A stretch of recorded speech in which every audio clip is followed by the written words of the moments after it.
Beneath the scorching sun of Egypt's Nile Delta lies a secret that rewrote everything archaeologists thought they knew about ancient royalty. In a dusty village called Tanis, often overshadowed by the grandeur of Luxor and the Valley of the Kings, something extraordinary was unearthed. It wasn't just a tomb, it was a miracle. And unlike Tutankhamun's, this royal burial chamber had never been touched by looters. It remained sealed for over 3,000 years, undisturbed and glittering with treasures of astonishing craftsmanship. But what made it even more shocking? The sarcophagus wasn't made of gold. It was made of silver, an element more precious than gold in ancient Egypt. This was the final resting place of Pharaoh Psusennes I, now known around the world as the Silver Pharaoh. Yet, despite the sheer magnificence of the find, his name never became as famous as King Tut's. And that raises one haunting question: why? To understand the mystery of the Silver Pharaoh's tomb, we must go back to a time when Egypt was in decline. Psusennes I ruled during the 21st dynasty, around 1047 to 1001 BCE. Unlike the pharaohs of the Great New Kingdom, he didn't build towering monuments in Luxor or command vast armies. He ruled quietly from Tanis in the north, while the south was controlled by powerful priests. Egypt was divided, fractured between faith and politics. Yet, in that fractured silence, Psusennes amassed one of the most luxurious burials in Egyptian history. And no one knew about it for over 30 centuries. The discovery of his tomb wasn't some grand, globally televised event like the unveiling of Tutankhamun's treasures. In fact, it was quiet, almost forgotten. In 1939, just as the world edged toward war, a French archaeologist named Pierre Montet began excavating the royal necropolis in Tanis. For years, Montet dug through layers of destruction, sand, and stone. And then he founded an intact royal tomb untouched by grave robbers. It was a find so rare, so improbable, that it seemed too good to be true. Yet, there it was. Gleaming burial goods, a silver sarcophagus, and walls that whispered secrets of a king lost in time. What made the tomb even more unusual was its condition. Unlike many tombs ravaged by thieves or weather, Psusennes' grave had been protected by geography. Tanis, situated in the floodplain of the Nile Delta, had been buried under layers of wet, compacted silt and debris. It was a natural tomb within a tomb. The waterlogged soil had ironically preserved what the dry sands of Upper Egypt could not. The result? A nearly pristine collection of ancient royal artifacts, necklaces, amulets, statues, and golden masks, all belonging to a pharaoh who was almost forgotten by history. And then there was the sarcophagus. It didn't shimmer with gold like Tutankhamun's. It glowed with the pale brilliance of silver. In ancient Egypt, silver was extremely rare, more valuable than gold. It had to be imported, likely from the Near East, and was considered divine. To be buried in a silver coffin was a declaration of sacred power. Psusennes' inner coffin was crafted entirely from solid silver, inlaid with lapis lazuli and other precious stones. It wasn't just a resting place. It was a statement. Yet, despite this incredible find, the world barely took notice. In part, it was because of timing. The tomb was discovered just months before World War II broke out. Global attention quickly turned to conflict, and news of the Silver Pharaoh's tomb was buried in headlines about Hitler, Poland, and war.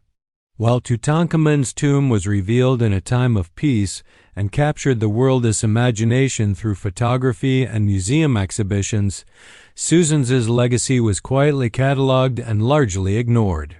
But that wasn't the only reason. There was also a mystery about Psusennes himself. He wasn't a warrior king. He didn't expand Egypt's borders. He didn't build pyramids. He ruled during what historians call a third intermediate period, when Egypt's power had weakened and its people turned inward. Psusennes' reign was one of stability, not spectacle. And in a world obsessed with glory, the quiet brilliance of his rule faded into obscurity, until the tomb reminded us of what he left behind. The treasures within his burial chamber tell a story of sophistication and reverence. Gold sandals, intricately carved canopic jars, pectoral jewelry with protective deities, each artifact crafted with extraordinary care. His burial mask, often compared to that of Tutankhamun, is made of gold and lapis, and it stares back at you with the same serene confidence of a king who believed he had secured his eternity. And perhaps he had, because while history almost forgot him, his tomb outlasted the fame of many greater kings. Still, one chilling detail remains. When archaeologists opened the silver coffin and removed the mummy of Psusennes, they found something unexpected. His body had been reduced to bones, far more decayed than expected. Despite the sealed tomb, the humidity of the Nile Delta had eroded the flesh.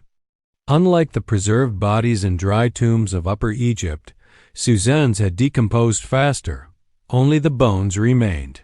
It was a strange irony, the tomb untouched, the treasures intact, but the king himself fading into dust. And yet, in that fading, a powerful symbol emerged. The Silver Pharaoh became a ghost king, a quiet ruler whose afterlife was not stolen by thieves, but by time, and whose legacy, like the silver coffin that held him, reflected a rare and divine brilliance. In the shadows of history, where golden names like Ramses and Tutankhamun dominate museum walls and textbooks, Psusennes I remains the quiet anomaly. Yet, the magnitude of his tomb, its preservation, craftsmanship, and symbolism demands far more recognition than it has ever received. The world saw the glitter of his silver sarcophagus, but most missed what it truly represented. This wasn't just a royal burial. It was a statement about resilience, legacy, and the power of a ruler who didn't need an empire to leave his mark. While modern historians debate military might and monument building, the Silver Pharaoh reminds us that quiet power can outlast the loudest thrones.